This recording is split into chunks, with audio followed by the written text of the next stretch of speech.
Parsha 101, Parshas Ki Tavo.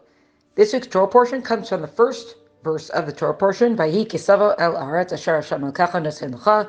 It'll be when you come to the land that God will give to you. Continuing, we're on this whole new thing of Moshe's farewell address to the Jewish people, and this Parsha, it's got some pretty heavy stuff in it, but what it starts off with is the mitzvah of Bikkurim. Bikkurim is when it's actually a mitzvah very specifically that only came into effect once everybody was fully settled in the land. So it took them 7 years to conquer the land, 7 years to fully apportion the land.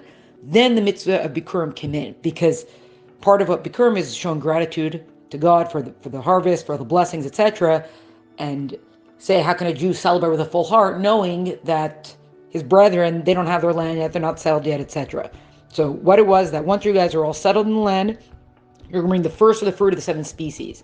So, for example, someone has a pomegranate tree. You'd see the pomegranate would start growing fruit. You'd mark the first of the fruit, and you're going to separate that, and you have to bring it up to the base of Mikdash. This specifically was supposed to take place between the holidays of Shavuos and Sukkot, which is also more of a major harvest time. That's when it wasn't only then, but it mainly took place then.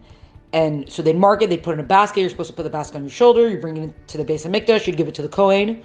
So the priest would have these fruits, the first of the species, and he would have them and he would eat them. It was a gift, not a sacrifice, as in nothing got burned up.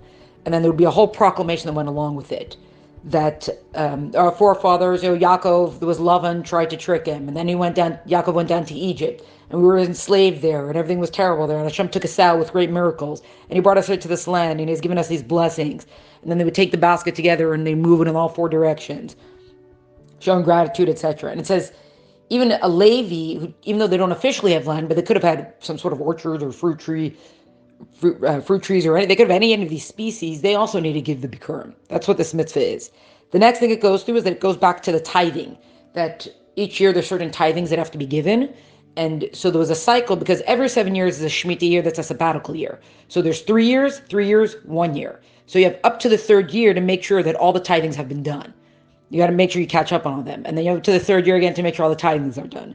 That's kind of like the deadline that was set for it. And it's the day that was set was the day before Pesach, basically the 4th year. So 1, 2, 3, going into day before Pesach, you got to make sure everything's done. And it says very specifically, there were certain tithing that say would go to the Levi, or the poor, the widow, the orphan, etc.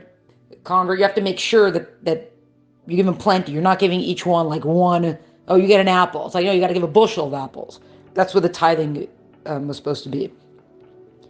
And Hashem said, when you do this, there's going to be blessings. You have to do everything as required. You're going to say this. You're going to come and say attest that I've done all has been required, and so that God should bless your people and your land, etc. Then it goes into a thing that it says the Torah mitzvah should be new to you every day as if it was commanded today, right? Don't get stuck in the drag. Don't get stuck. Oh, here we go again. Everything should be new and fresh and with great energy. You have to safeguard the commandments. Hashem chose you from all the people. You have to invest in it with all your heart and soul, etc. Then the whole rest of the Torah portion focuses on something very specific. It says when you're going to cross the Jordan River, you're going to set up these 12 boulders kind of things, and you write this Torah, which is going to come up on it, and then you're going to go to these 2 mountains. There were mountains called Har Grizim and Har Eival. And 6 tribes are going to be on one side, 6 tribes on another side, and then the Kohanim, Levim, and the Aaron, the Ark, would be in the center. And there's going to be this whole thing with blessings and curses going on. And that's going to be the rest of the Torah portion, and very intense stuff. Then afterwards, it says this is going to be a place, you're going to offer sacrifices there, you're going to use these boulder stones, one for each of the tribes, you're going to plaster them with lime, this is going to be something that's going to stay. And whole stones, don't cut them in with iron or anything like that. That's what it's going to be. So, you had on one mountain, Har Grizim, that was the mountain toward which they shouted the blessings. They would say the blessings toward it, everyone would say Amen, and they would turn to the other mountain, say curses, and everyone would say Amen. As in, we attest, we agreed to this. So we better do what we're supposed to do, or our hellfires are going to break loose. So on the mountain of Har Grizim, there was Shimon, the tribe of Shimon, tribe of Levi, Yehuda, Yisachar, Yosef, and Benjamin. Then again, the center is the Kohanim, Levim, and the Ark, the Aaron. And then the other mountain, Har Eival, was Reuven, Gad, Asher, Zvulun, Dan, Naphtali. That's how it's split up. So then it's going to lists a bunch of curses, and it says, commentaries say that here you have the curses listed, but really first what happened is that first it was said in a way of a blessing, And then the curse was the opposite of it. So first was like a positive, and then it was a negative that was said. But what's recorded in the Torah are the curses here. So it's things, for example, like curse is the person who makes a graven or molten image. And everybody would say amen. Curse is the person who degrades their father or their mother. Everyone would say amen. Curse is the person who pushes their neighbor's landmark or misguides a blind person on the way, meaning they intentionally give bad advice to someone. Curse be someone who perverts judgment. And curse is someone who sleeps with his father's wife or his sister or his mother-in-law, or bestiality. Curse is someone who takes a bribe to sentence an innocent person to death. Curse is someone who strikes his friend in secret. And basically, anybody who doesn't, you have to fulfill and uphold the Torah. Curse is the person who does not fulfill or uphold the Torah. That was said, amen, amen, amen, and that was the ceremony that occurred. Then in addition to that, there was more that came after that. First, Moshe says, if you do everything that God tells you, God's going to bless you above all others. And there's great blessings that come here.